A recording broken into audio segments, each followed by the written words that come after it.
А как вас зовут и сколько времени вы прожили около этого озера? Зовут меня Мария Степановна. Мне 77 лет полных. И там я всю жизнь прожила в этой деревне. И теперь езжу, и мне там хижина дяди Тома. Что вы знаете о Мертвом озере и почему оно так называется? Мертвое озеро, оно называется потому, что там ничего не водится. Ничего. Просто вода, дрыгва, по-белорусски говорили, трясина такая. И если ступаешь одной ногой, то другая так наверху, а потом вот так туда-сюда, вот так вот.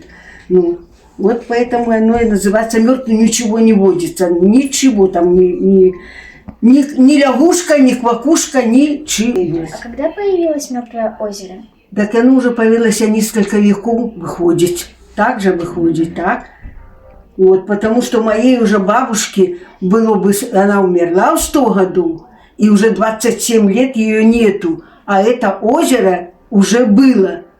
Так в каком веке оно появилось, так никто и не знает, может в веку 17-м.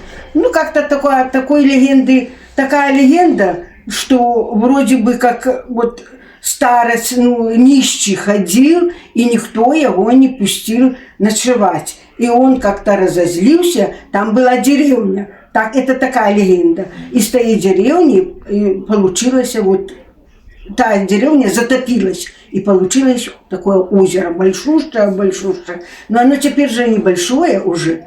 Вы были же на озере? Были. Оно же зарастая. С каждым годом оно ужас становится. Оно было большущее. Я там давным-давно не была. Раньше оно было еще больше? Конечно.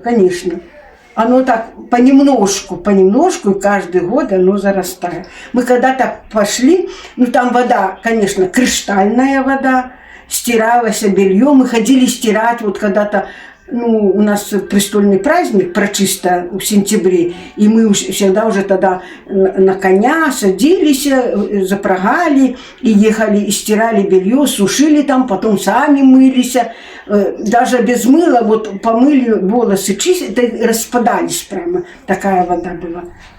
Мы там, конечно, мы и пили ту воду. Ничего страшного, не поумирали. И как-то выплывали. И что там дна нету, там просто ил какой-то. Если глубину мерили, то глубину не могли померить. Приезжали ж там какие-то там... Приезжали специалисты, они же глядели. Глубина более 5 метров. Что там и конкретно она не топкая такое, чтобы, там поставить там палку такую, чтобы нормально было. Померить не можно, но туда все. Купаются ли там люди? Купаются. Люди, мальчонки. Приезжают из Минска и приезжают и купаются. Купаются это точно.